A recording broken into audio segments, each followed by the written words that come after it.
Well, good morning. Morning. Let's start with a word of prayer. Our Father in heaven, we thank you for this opportunity to worship you this morning. We thank you that you've brought us here together safely, that we can worship together as family. God, for those that aren't here, we do pray that you would be with them. If they're sick, we pray that you would quickly nurse them back to health. If they're traveling, we pray that you would guard over them with safety. And now we ask, God, that you would be in this part of the service. We pray that you would speak to us through your word. God, I pray that you would use me to proclaim your word. God, cover my inadequacies, and may you be glorified. Yeah. And I pray this in Jesus' name. Amen. Amen. Well, a farmer was sitting on the front of his cabin and smoking a corncob pipe, and a stranger came along, stopped to chat with him a bit. Says, "So how's your cotton crop doing this year?" And the farmer said, "Ain't got none. It's afraid of the boll weevil." The stranger goes, "Oh, well, okay. Well, how about your corn? How's your corn doing?" "Nope, no corn. It's afraid of the drought." "Okay. Well, how about your potatoes?" "No taters. Afraid of the tater bugs." "Oh, well, what did you plant?" "Didn't plant nothing. Playing it safe." All right.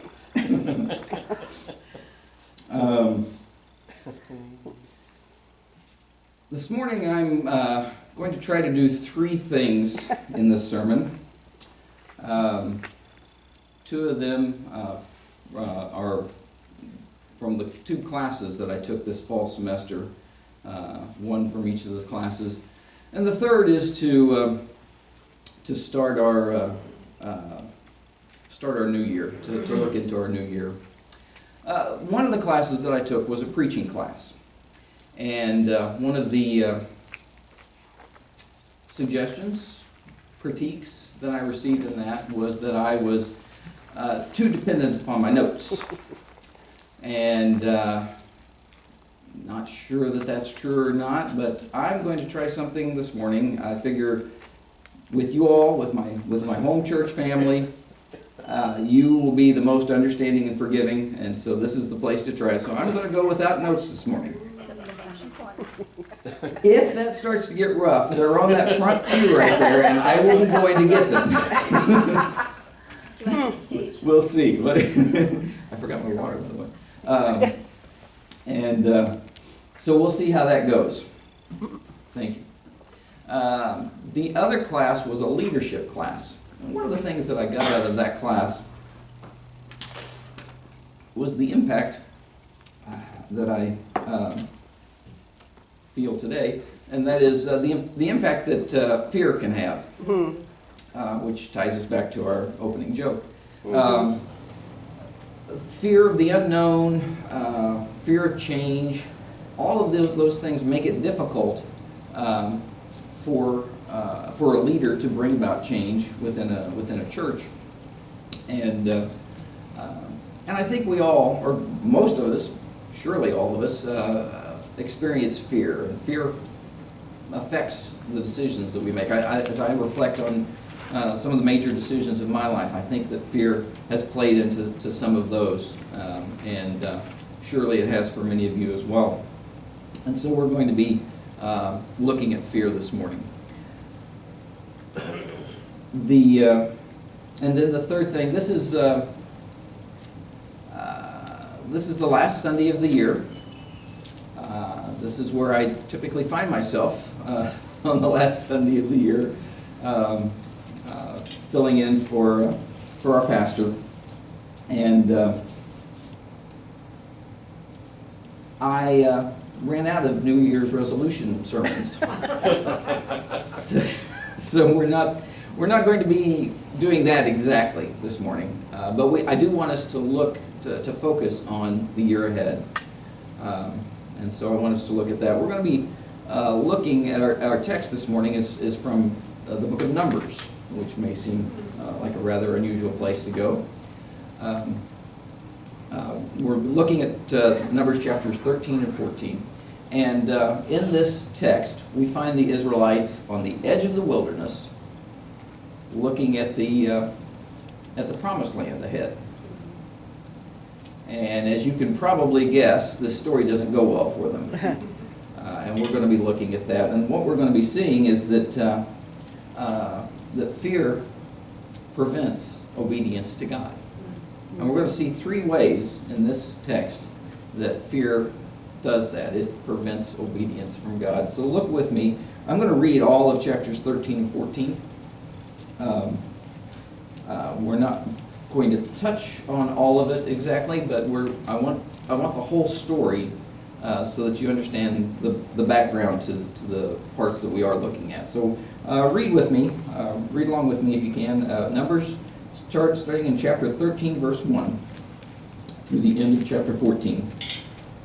The Lord spoke to Moses, saying, "Send men to spy out the land of Canaan, which I am giving to the people of Israel. From each tribe of their fathers you shall send a man, every one a chief among them." So Moses sent them from the wilderness of Paran, according to the command of the Lord, all of the men who were heads of the people of Israel. And these were their names: from the tribe of Reuben, Shammua, the son of Zakkur; from the tribe of Simeon, Shaphat, the son of Hori; from the tribe of Judah, Caleb, the son of Jephunneh; from the tribe of Issachar, Igal, the son of Joseph; from the tribe of Ephraim, Hoshea, the son of Nun; from the tribe of Benjamin, Palti, the son of Raphu; from the tribe of Zebulun, Gadiel, the son of Sodi; from the tribe of Joseph, that is, from the tribe of Manasseh, Gadi, the son of Susi; from the tribe of Dan, Amiel, the son of Gamali; from the tribe of Asher, Sether, the son of Michael; from the tribe of Naphtali, Nabi, the son of Vophshi; from the tribe of Gad, Guel, the son of Makai. And these were the names of the men whom Moses sent to spy out the land. And Moses called Hoshea, the son of Nun, Joshua. Moses sent them to spy out the land of Canaan, and said to them, "Go up into the Negeb, and go up into the hill country, and see what the land is, and whether the people who dwell in it are strong or weak, whether they are few or many, and whether the land they dwell in is good or bad, and whether the cities that they dwell in are camps or strongholds, and whether the land is rich or poor, and whether there are trees in it or not. Be of good courage, and bring some of the fruit of the land." Now the time was the season for the first ripe grapes. So they went up and spied out the land from the wilderness of Zin to Rehob, near Lebo Hamath. They went up into the Negeb and came to Hebron. Ahiman, Sheshai, Talmai, and the descendants of Anak were there. Hebron was built 7 years before Zoan in Egypt. And they came to the valley of Eshcol and cut down from there a bunch with a single cluster of grapes, and they carried it on a pole between two of them. They also brought some pomegranates and figs. That place was called the Valley of Eshcol, because of the cluster that the people of Israel cut down from there. At the end of 40 days they returned from spying out the land, and they came to Moses and Aaron and to all the congregation of the people of Israel in the wilderness of Paran at Kadesh. They brought back word to them and to all the congregation, and showed them the fruit of the land. And they told him, "We came to the land to which you sent us. It flows with milk and honey, and this is its fruit. However, the people who dwell in the land are strong, and the cities are fortified and very large. And besides, we saw the descendants of Anak there. The Amalekites dwell in the land of the Negeb. The Hittites, the Jebusites, and the Amorites dwell in the hill country, and the Canaanites dwell by the sea and along the Jordan." But Caleb quieted the people before Moses and said, "Let us go up at once and occupy it, for we are well able to overcome it." Then the men who had gone up with him said, "We are not able to go up against the people, for they are stronger than we are." So they brought to the people of Israel a bad report of the land that they had spied out, saying, "The land through which we have gone to spy it out is a land that devours its inhabitants, and all the people that we saw in it are of great height. And there we saw the Nephilim, the sons of Anak, who come from the Nephilim. and we seemed to ourselves like grasshoppers, and so we seemed to them. Then all the congregation raised a loud cry, and the people wept that night. And all the people of Israel grumbled against Moses and Aaron. The whole congregation said to them, "Would that we had died in the land of Egypt, or would that we had died in this wilderness. Why is the Lord bringing us into this land to fall by the sword? Our wives and our little ones will become a prey. Would it not be better for us to go back to Egypt?" And they said to one another, "Let us choose a leader and go back to Egypt." Then Moses and Aaron fell on their faces before all the assembly of the congregation of the people of Israel. And Joshua the son of Nun and Caleb the son of Jephunneh, who were among those who had spied out the land, tore their clothes and said to all the congregation of the people of Israel, "The land which we passed through to spy it out is an exceedingly good land. If the Lord delights in us, he will bring us into this land and give it to us, a land that flows with milk and honey. Only do not rebel against the Lord, and do not fear the people of the land, for they are bread for us. Their protection is removed from them, and the Lord is with us. Do not fear them." Then all the congregation said to stone them with stones. But the glory of the Lord appeared at the tent of meeting to all the people of Israel. And the Lord said to Moses, "How long will this people despise me? And how long will they not believe in me, in spite of all the signs that I have done among them? I will strike them with the pestilence and disinherit them, and I will make of you a nation greater and mightier than they." But Moses said to the Lord, "Then the Egyptians will hear of it, for you brought up this people in your might from among them, and they will tell the inhabitants of this land that they have heard that you, O Lord, are in the midst of this people. For you, O Lord, are seen face to face, and your cloud stands over them, and you go before them in a pillar of cloud by day and in a pillar of fire by night. Now if you kill this people as one man, then the nations who have heard your fame will say, 'It is because the Lord was not able to bring this people into the land that he swore to give to them, that he has killed them in the wilderness. And now please let the power of the Lord be great, as you have promised, saying, the Lord is slow to anger and abounding in steadfast love, forgiving iniquity and transgression. But he will by no means clear the guilty, visiting the iniquity of the fathers on the children to the third and fourth generation. Please pardon the iniquity of this people according to the greatness of your steadfast love, just as you have forgiven this people from Egypt until now.' Then the Lord said, 'I have pardoned according to your word, but truly as I live, and as all the earth shall be filled with the glory of the Lord, none of the men who have seen my glory and my signs that I did in Egypt and in the wilderness, and yet have put me to the test these 10 times, and have not obeyed my voice, shall see the land that I swore to give to their fathers. And none of those who despised me shall see it. But my servant Caleb, because he has a different spirit and has followed me fully, I will bring into the land into which he went, and his descendants shall possess it. Now since the Amalekites and the Canaanites dwell in the valleys, turn tomorrow and set out for the wilderness by the way of the Red Sea.' And the Lord spoke to Moses and Aaron, saying, 'How long shall this wicked congregation grumble against me? I have heard the grumblings of the people of Israel, which they grumble against me. Say to them, as I live, declares the Lord, what you have said in my hearing I will do to you. Your dead bodies shall fall in this wilderness. And of all your number listed in the census from 20 years old and upward, who have grumbled against me, not one shall come into the land where I swore that I would make you dwell, except Caleb the son of Jephunneh and Joshua the son of Nun. But your little ones, who you said would become a prey, I will bring in, and they shall know the land that you have rejected. But as for you, your dead bodies shall fall in this wilderness, and your children shall be shepherds in the wilderness 40 years, and shall suffer for your faithlessness, until the last of your dead bodies lies in the wilderness. According to the number of the days in which you spied out the land, 40 days, a year for each day, you shall bear your iniquity 40 years, and you shall know my displeasure. I, the Lord, have spoken. Surely this will I do to all this wicked congregation who are gathered together against me. In this wilderness they shall come to a full end, and there they shall die.' And the men whom Moses sent to spy out the land, who returned and made all the congregation grumble against him by bringing up a bad report about the land, the men who brought up a bad report of the land died by plague before the Lord. Of those men who went to spy out the land, only Joshua the son of Nun and Caleb the son of Jephunneh remained alive. When Moses told these words to all the people of Israel, the people mourned greatly. And they rose early in the morning and went up to the heights of the hill country, saying, "Here we are, we will go up to the place that the Lord has promised, for we have sinned." But Moses said, "Why now are you transgressing the command of the Lord, when that will not succeed? Do not go up, for the Lord is not among you, lest you be struck down before your enemies. For there the Amalekites and the Canaanites are facing you, and you shall fall by the sword. Because you have turned back from following the Lord will not be with you." But they presumed to go up to the heights of the hill country, although neither the ark of the covenant of the Lord nor Moses departed out of the camp. Then the Amalekites and the Canaanites who lived in that hill country came down and defeated them and pursued them, even to Hormah. Okay, that was a big chunk of stuff. And what we're going to see is three ways that fear prevents obedience to God. And I apologize ahead of time if you were hoping for my regular alliteration. I went with rhyme this time, so apologize ahead for that.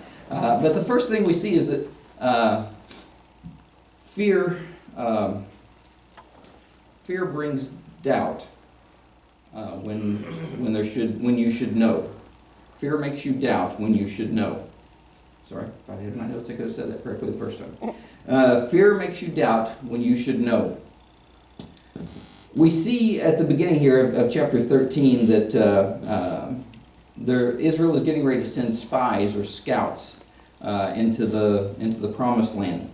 And the way that this passage has it worded, it sounds like it's God's idea. But if you look at Deuteronomy with me really quick, which is just a few pages, chapter 1. This gives us a little more context to the story. It's good to read the whole Bible. You need the whole Bible to be able to figure some of this stuff out. That's why our pastor drills the idea of context, because if you just read one little verse, you can get the wrong idea. You need the bigger context. And so as we look to Deuteronomy to get more context for this story, we see him starting in chapter 1, verse 19. Moses here is talking.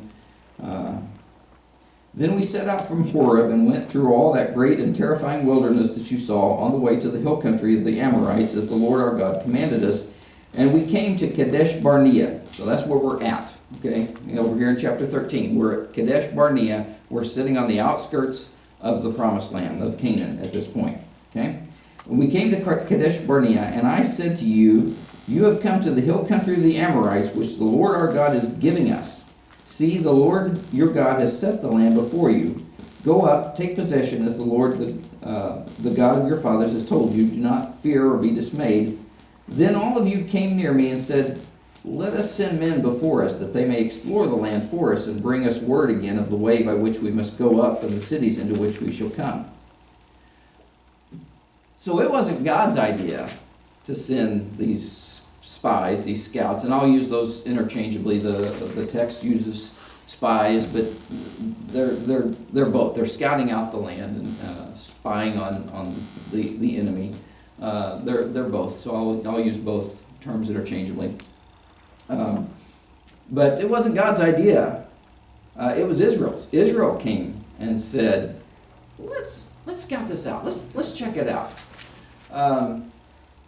So God said, "Well, okay, you can do that, and let me tell you how to do that." And that's what He does over here in Numbers chapter 13,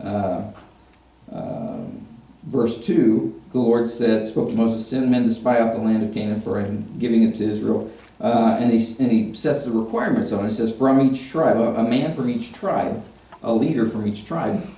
So God allows it to happen.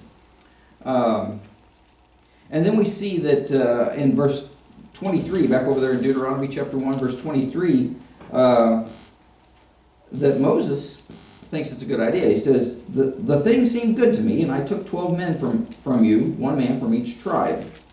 So Moses thought it was a good idea, and I suspect that the reason that he thought it was a good idea was because Moses' experience is that God will tell him the general thing that needs to be done, And then Moses has to work out the details of that. And so God had said, you're going to go into Canaan and you're going to fight with these people.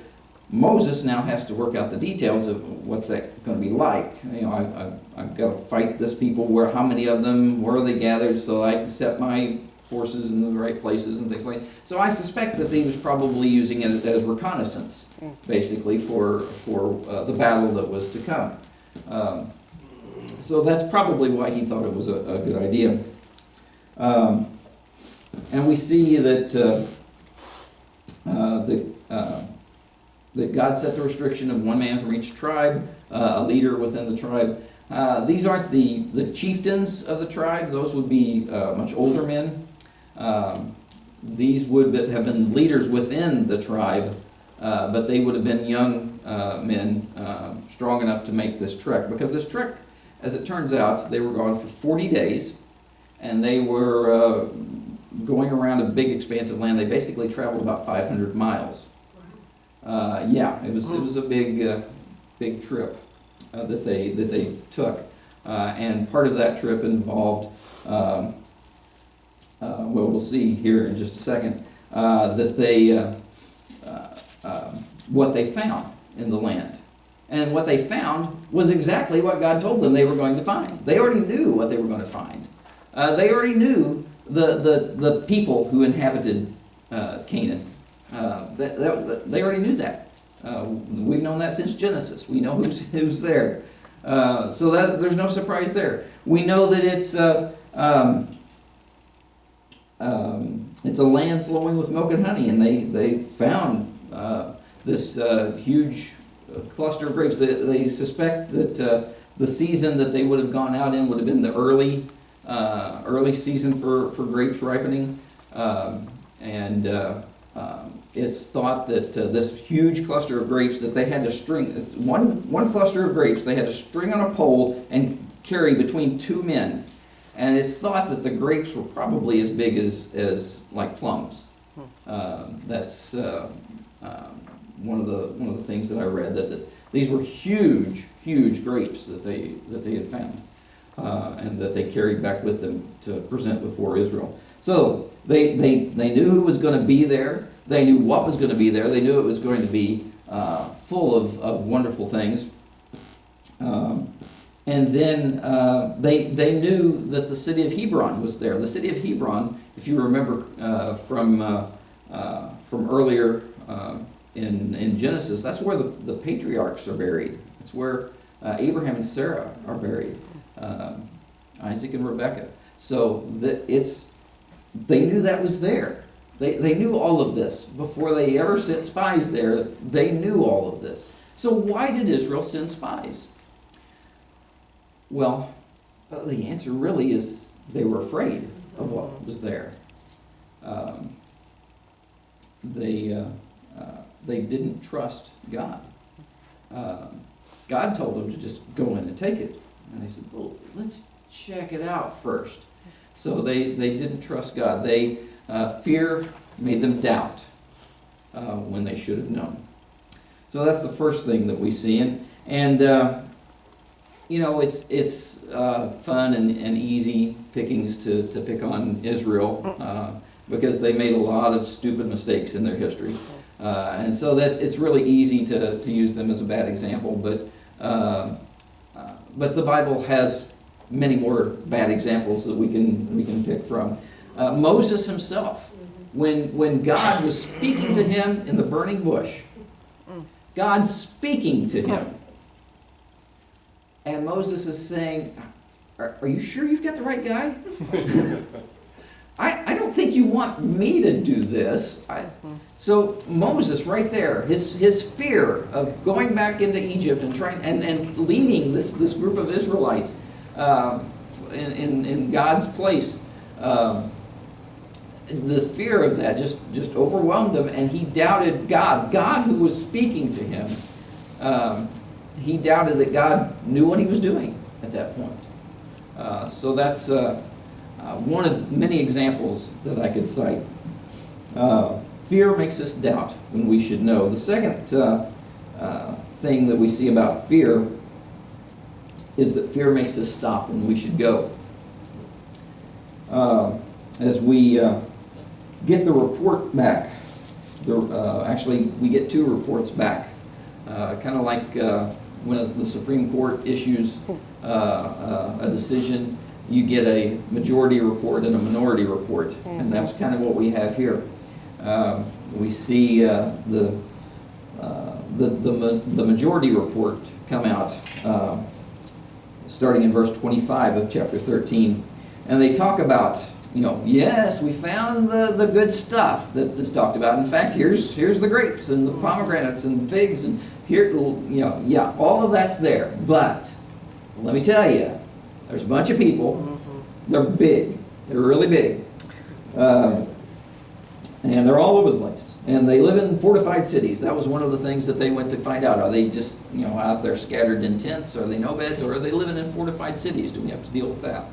So that was one of the things that they were looking for. And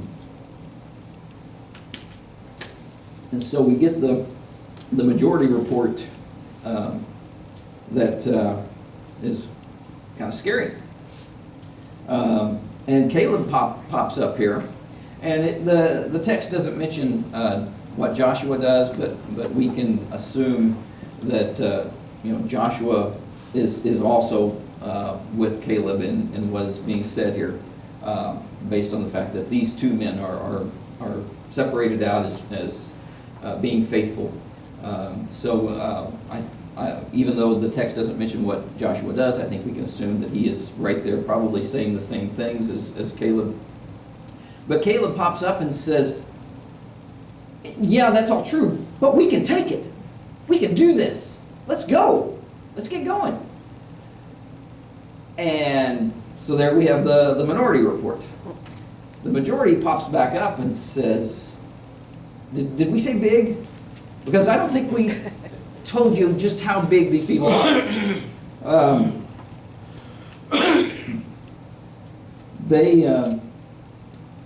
They talk about, one of the things that they say in verse 33, is in trying to emphasize just how big these people are, and exaggerating is what they're doing. But they said, we saw the Nephilim there. The Nephilim, that word pops up every now and then, and nobody quite understands what it is. But if you do a little searching on the Nephilim, you'll find them in Genesis. Okay, and they are they're called the what is it? The sons of God and men, or something like that. I can't remember exactly how it's worded, but anyway, it's really not clear what they are, but they seem to be giants of some sort, is how they're described. The thing that's important to note is that they existed before the flood. Okay? So when the flood hit, there were no more Nephilim. Whatever Nephilim were, they weren't after the flood. So what's being described here is the majority is saying, is using this, is basically a loaded word. We saw Nephilim. It's like saying we saw ogres there. We saw great big cyclops there. They're just horrible. We will never defeat these types of people. And so they stretch this out and exaggerate their report to make it even scarier. The result is that the people cry. They cry out, said, "This is terrible." And then they turn. They said, "We're not going there. Whatever else we're doing, we're not going there. It would have been better for us if we'd have died in the wilderness. It would have been better for us to have died in Egypt. In fact, let's go back to Egypt." And this text says that in chapter 14, verse 4 says, "And they said to one another, 'Let us choose a leader and go back to Egypt.'" Let's do that. That's where this text leaves us. If we go to, let me see if I can find it real quick,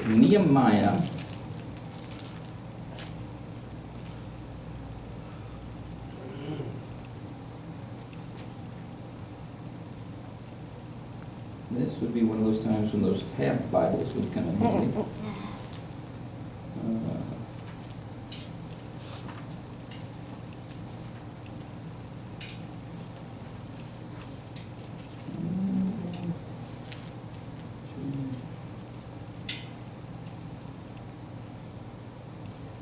I'm not finding it real quick. Nehemiah, and I think it's chapter 12. I have to find Nehemiah first.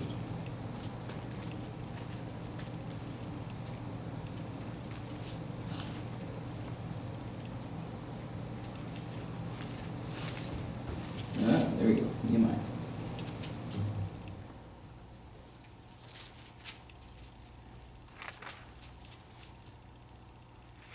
No, it's not chapter 12.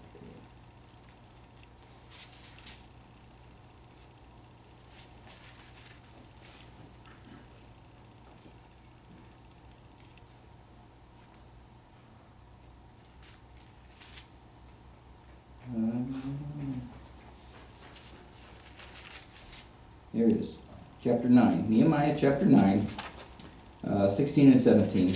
But they and our fathers acted presumptuously and stiffened their neck and did not obey your commands. They refused to obey and were not mindful of the wonders that you performed among them, but they stiffened their neck and appointed a leader to return to their slavery in Egypt. So, where Numbers says they were ready to appoint a leader, Nehemiah says they did it. They went ahead, they found somebody and said, you're going to lead us back to Egypt. The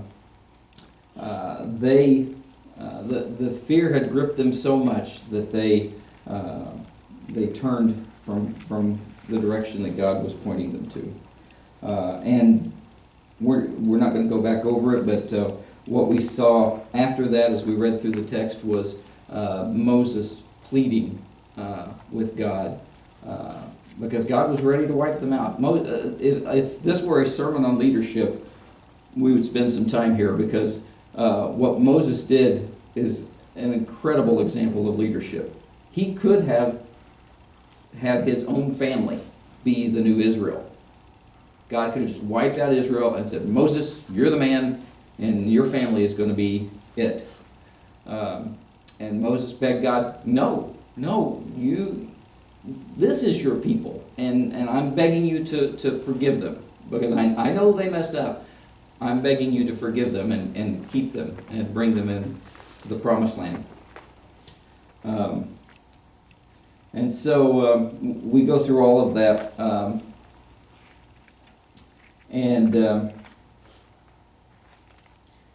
we can see, again, we can see examples in the Bible of others who have stopped when they should go. And one of them is the disciples, the apostles. Jesus, after his resurrection, is talking to his disciples and said, I want you to be witnesses for me in Jerusalem, in Judea, and Samaria, and all the uttermost parts of the world. And then he leaves. He ascends into heaven. And the disciples, the apostles at that point, they've been commissioned to go, but they stay in Jerusalem. They huddle in there and they stay in Jerusalem, and they start a church there in Jerusalem, and they're doing okay, but that's not what Jesus told them. Jesus told them to go. And they stopped. And it took persecution for them to get out of Jerusalem and get out into the othermost parts of the world. And so that's an example for us. I mean, even the disciples themselves let fear stop them when they should go. There are other examples certainly as well. But so the first one, fear makes us doubt when we should know. Fear makes us stop when we should go. The third one, fear makes us rush when we should slow. We see that in the last few verses of chapter 14. The people of Israel, they realize that they have really, really messed up. And they've abandoned their whole let's go back to Egypt thing. And they they recognize that God is furious with them at this point. And so they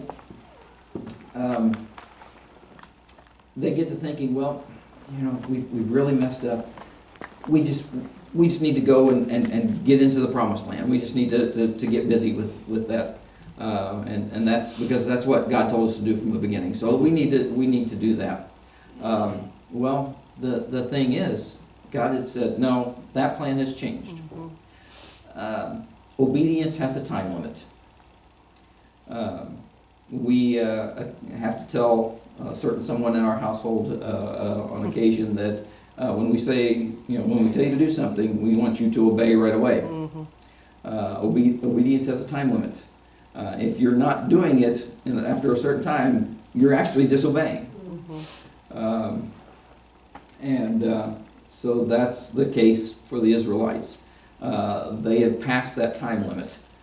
They have disobeyed. And for them to try to do that is disobeying. And so we see them try. They get up and go try to fight some of the Canaanites, and the result of that is a horrible defeat for them. This chapter ends talking about how badly the Amalekites and Canaanites defeated them, and it says, and they pursued them even to Hormah. They chased them for 100 miles. That's what that means. They chased the Israelites for 100 miles out of town. So they were thoroughly defeated.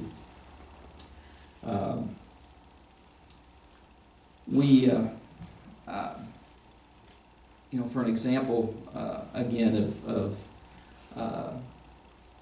of rushing when we should slow, we can look to Peter. When Jesus was arrested, Jesus had told his disciples over and over again, as they were moving towards Jerusalem, we're going to go to Jerusalem, and I'm going to get arrested, and they're going to put me to death. But don't worry, because on the third day I'm going to rise back to life.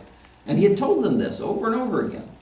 And they get to Jerusalem. They have the Passover supper together. And then Jesus goes out to pray, and his disciples go with him. And then the bunch comes to arrest Jesus. And Peter's like, what's going on? And he pulls out his sword and lops off a servant's ear. And Jesus has to put the ear back on the servant and fix that situation up. But Peter was rushing, because I need to do something for Jesus. I'm going to pull out my sword. That'll help, surely. And so he rushes to do something for God when he should have been slow and listened to what Jesus had been telling him all along, which is, this is supposed to happen. It's okay. This is supposed to happen. We actually have in the Bible a great example, a positive example of not rushing, of not letting fear take over. And that's the example of David. David was anointed king. In fact, I think he was anointed king more than once. But he didn't get to become king for quite a while after that. And in that time period between when he was anointed king and when he actually got to be king, he was chased by the king, the person that was in the place that he was supposed to be. He was chased by him, and he had several opportunities to kill him. He could have taken the throne at any point, but he didn't. He wasn't going to rush what God was trying to do. He said, okay, God, this is yours. You do this. You're the one that anointed me king. You're the one that's going to make me king. And so he refused to rush. He didn't let fear take over him. And so that is a great example for us today. And so now we've seen what the Israelites did. And so now it's time to think about us. We are, as Israel was standing there looking over the promised land, we are standing here looking at a brand new year. And we need to consider, what is God telling us to do? And for some of us, just asking that question of God is scary. Just asking God, God, what is it that you want me to do? Some of us won't ask that question because we're afraid of the answer. There are people who will tell you, I won't say to God, God, just tell me what you want me to do. I'll do anything for you. I am sold out to you. They won't say that because they're afraid God's going to put them in some dark corner of the world as a missionary someplace, and it's like, I'm happy serving God right here, but I don't, And basically what they're saying is they don't trust God. You see, the thing is, God knows you better than anybody else. And He's going to put you in the best place for you. So, if you say that you trust, that you believe in God and you trust Him, then asking that question is not scary.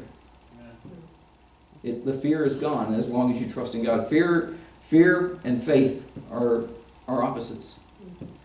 Fear will keep you from the obedience of God.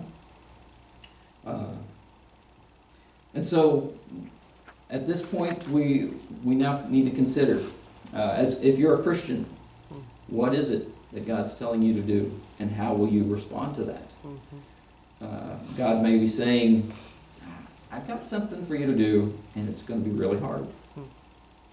Are you willing to say, okay?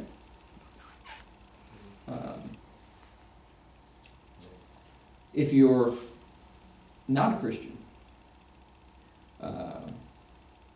then God has something for you. But it's not just this next year.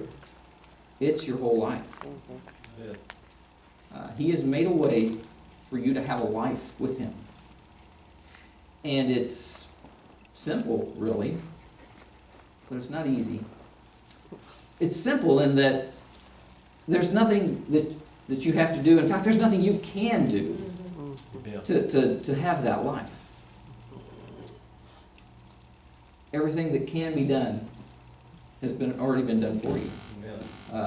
The issue is the sin that lies between you and God, your sin. And God has provided a way to deal with that, and through the death of His Son, Jesus, on the cross. And so, all you have to do is say, okay, I believe that. But just saying I believe that's not it. I mean, if you really believe that, if that's what you believe, then you're saying, that's where I want to put my life. Because if you don't want to put your life there, then you don't really believe it. So this morning we're going to have a time of invitation, and that's a time for us to consider these things. As Christians, what is God calling us to do, and how will we respond to that? As a non-Christian, what is God calling you? God is calling you to be saved this morning. How will you respond to that? Let's have a prayer, and we'll have a time of invitation. Our Father,